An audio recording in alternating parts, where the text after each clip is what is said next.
All right, Adelita, I'm going to change a couple of fingerings in here to just make it easier to execute, right? So we start on ninth position, right? Karate chop, you're right there where you want. You're pulling from 4 to 3, E base.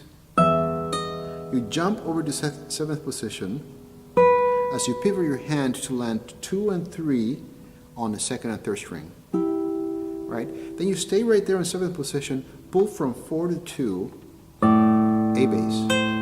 1 creeps up to the second string, 3 and 4 to the third and fourth string, right? And then you're going to do a pull off. Set up your bar so you grab the 6 and the first strings and pull off 3. It's right next door. Set up 2 as well if you can on the third string, right? So bar on the 7th, 2 on the third string, and 3 is going to pull off on the 8th fret. Remember this 2 because it's going to help you set up your chord, right? If you actually keep that ringing, you can use that to connect this chord. Where 1 lands on the 4th string and 3 lands on the 2nd string, 7th fret, 8th fret, right? 8th fret, 8th fret, 7th fret. And then keep 3 where it is. You're going to do skipping 2, they're adjacent frets, right? 7th and 8th.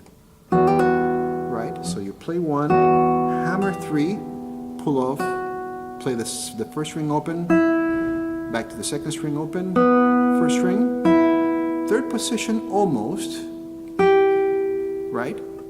4 on the 7th fret, and then you have a repeat.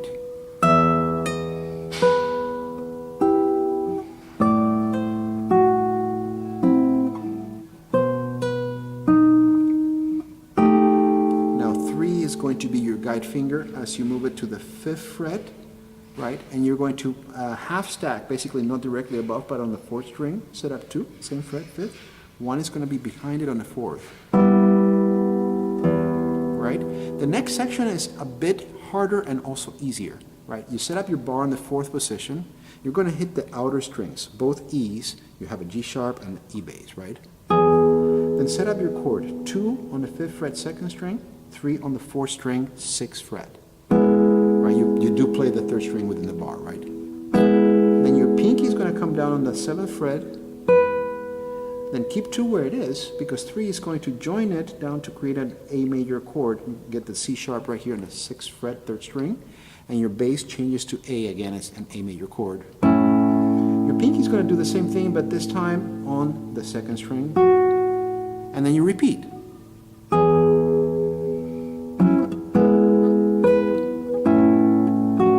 Back to that chord, right? A triple chalk on the trebles, your E bass, your pinky on the 7th fret, and that's going to slide. It's going to glissando you all the way to 9th position, 4, 3, and stay right there. You're going to place your bar so you grab the 5th string, 3rd string, and 1st string, thumb, index, and ring on the right hand. Right? So 3 hammers to 4, which pulls back to 3. And then in the bar, and then land your bar back on the 7th fret, almost the usual suspect that you had before. We were doing this before, now you want a C sharp, right, because of new key signature. So you have a D sharp here, hammer on the 11th fret. It's a little bit tricky because you have that stretch, right? Here you're on the 9th fret, and that's the 11th fret. So bar on the 7th, 2 is on the 3rd string, 1 is on the 9th fret, 1st string, thumb, index, ring, 6, 4, 3rd, 1st string, pull off. So from 4 to bar, and then again 4 to bar, this time not on the 11th but on the 10th on the 2nd string. Now, I should have not taken my 2 because it was there already originally, right? So. And then play the 2nd string below it open, which allows you time to either go to the 1st position if you want to, or take advantage of this beautiful writing on 6th position, 1 on the 4th string with E bass, P and I, pinch the index on the 4th string and the thumb. Then hook the first 2 strings, then your pinky, then jump all the way to 1st position to grab an A major chord. 1 on the 4th string, 2 on the 2nd string, they're both on the 2nd fret. They're kind of stacked. Notice that I opened my wing to accommodate that. A bass, So you're playing A bass, D string, C sharp on the B string, and E string open, right? So you're skipping the third string. If you were to play the third string, you would get an A major 7, A7 chord, right? You don't want that. And then your pinky grabs the 4th fret, 4th string, and then you're in first position, 3rd string, same string, 4th fret. You're going to stretch all the way past the 12th fret to the 13th to get that G sharp. But I did it too slow, so you don't get to appreciate the glissando. Right? It's a very beautiful moment in the piece, right? Molto tenuto, he writes, really holding that. Then you get on the same string to your 8th fret to grab that D sharp, and then you're going to kind of scoot over to get the D sharp to an E and land your bar. So he's saying goodbye with a passion here, right?